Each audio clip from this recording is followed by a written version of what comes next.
শিলিগুড়িতে এই সরকারি অনুষ্ঠানে আজ উপস্থিত ছিলেন দেশের প্রধানমন্ত্রী নরেন্দ্র মোদী, রাজ্যপাল সিভি আনন্দ বোস, কেন্দ্রীয় স্বরাষ্ট্র, যুব কল্যাণ ও ক্রীড়া প্রতিমন্ত্রী তথা কোচবিহারের সাংসদ নিশীথ প্রামাণিক, সংখ্যালঘু দপ্তরের প্রতিমন্ত্রী জন বার্লা সহ আরও অনেকে। প্রধানমন্ত্রীকে উত্তরীয় পরিয়ে এবং শিব চতুর্দশী উপলক্ষে শিব পার্বতীর ফটো ফ্রেম উপহার দিয়ে স্বাগত জানান নিশীথ। সরকারি অনুষ্ঠানে কেন্দ্রীয় সরকারের বিভিন্ন উন্নয়নমূলক বার্তা নিয়ে প্রধানমন্ত্রীর সামনে বক্তব্য রাখেন মাননীয় মন্ত্রী নিশীথ প্রামাণিক।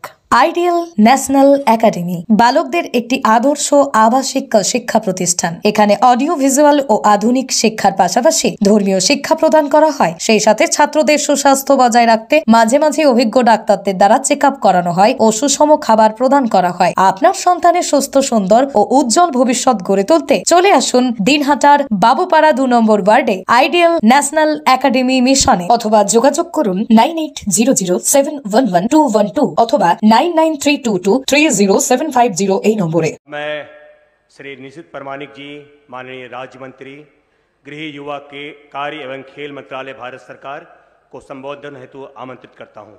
श्री निशीथ प्रामाणिक जी।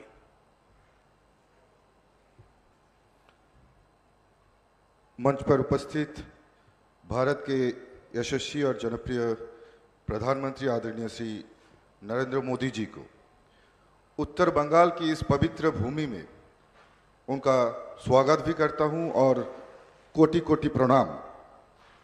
मंच पर उपस्थित पश्चिम बंगाल के माननीय राज्यपाल डॉक्टर सीवी आनंद बोस जी, बंगाल विधानसभा की नेता प्रतिपक्ष श्री शुभेंदु अधिकारी जी, केंद्रीय मंत्री श्री जॉन बार्ला जी, मंच पर विराजमान सांसद श्री सुकांत मजुमदार जी, राजू बिस्ता जी, सुश्री देवश्री चौधरी जी, खगेन मुर्मू जी, बंगाल विधानसभा की विधायकगण और नॉर्थ बंगाल की सुदूर इलाका से आए हुए मेरे भाइयों और बहनों, विकसित भारत के लिए विकसित पश्चिम बंगाल का निर्माण बहुत जरूरी है।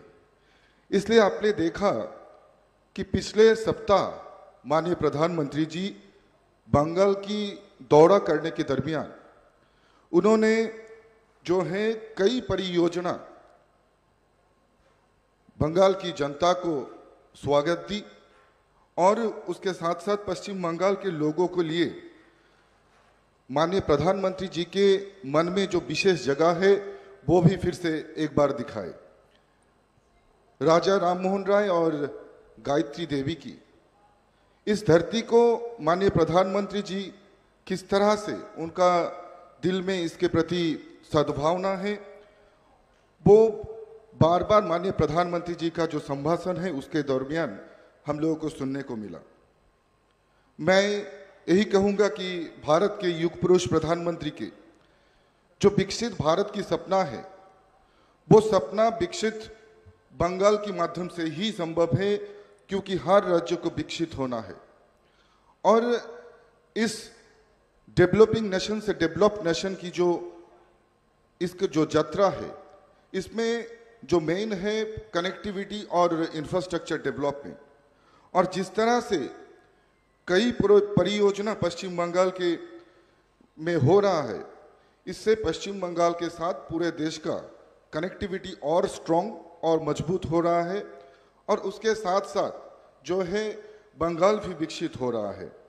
यहाँ पर आज जो लगभग 4,500 करोड़ की लागत से जो योजनाओं का लोकार्पण हो रहा है माननीय प्रधानमंत्री जी की कार्यक्रमों के द्वारा, मैं कहूँगा कि इसके दरमियान एक कनेक्टिविटी का डेवलपमेंट तो होगा ही, उसके साथ साथ काफ़ी युवाओं को, लोगों को कर्म संस्थान भी मिलेगा और रोजगार की एक जो है स्थान भी मिलेगा। जहाँ रेल विद्युतीकरण और लाइन को डबल किया जा रहा है, वही घोषपुकुर धूपगुड़ी सेक्शन रोड बन जाने से पश्चिम भारत के पूरे देश के साथ कनेक्ट होने में और तेजी से मदद करेगा। ये सेक्शन सड़क यातायात पर भीड़ कम करने और निर्बाध, सहज और आरामदायक कनेक्टिविटी को भी उपलब्ध करने में मदद करेंगे। विकसित भारत बनाने के लिए माननीय प्रधानमंत्री जी की देश को 4 वर्ग को मजबूत बनाने में जुटे हैं। ये वर्ग है युवा, महिला, किसान और गरीब। देश की यही सबसे बड़ा जाति है, ये माननीय प्रधानमंत्री जी मानते हैं। आधुनिक कनेक्टिविटी समृद्ध और सशक्त राष्ट्रों का निर्माण का रास्ता हो। इन विकास कार्यों से राज्यों को आर्थिक विकास की गति मिलेगी और युवाओं के लिए रोजगार के नया आयाम भी खुलेंगे। मैं इन सभी परियोजना के लिए आप सभी की तरफ से माननीय प्रधानमंत्री जी का विशेष धन्यवाद देता हूं और उन्हें यह भी विश्वास दिलाता हूं कि बंगाल की जनता देश के विकास के लिए कदम से कदम मिलाकर आपके साथ चलने के लिए तत्पर है और तैयार है और विकसित भारत के संकल्प को पूरा करने में आपके साथ कंधे से कंधे मिलाकर चलेगी और आपका सपना को पूरा करने में कोई कसर नहीं छोड़ेगी। इन्हीं शब्दों के साथ मैं अपनी वाणी को विराम देता हूं। जय हिंद, वंदे मातरम, जय भारत।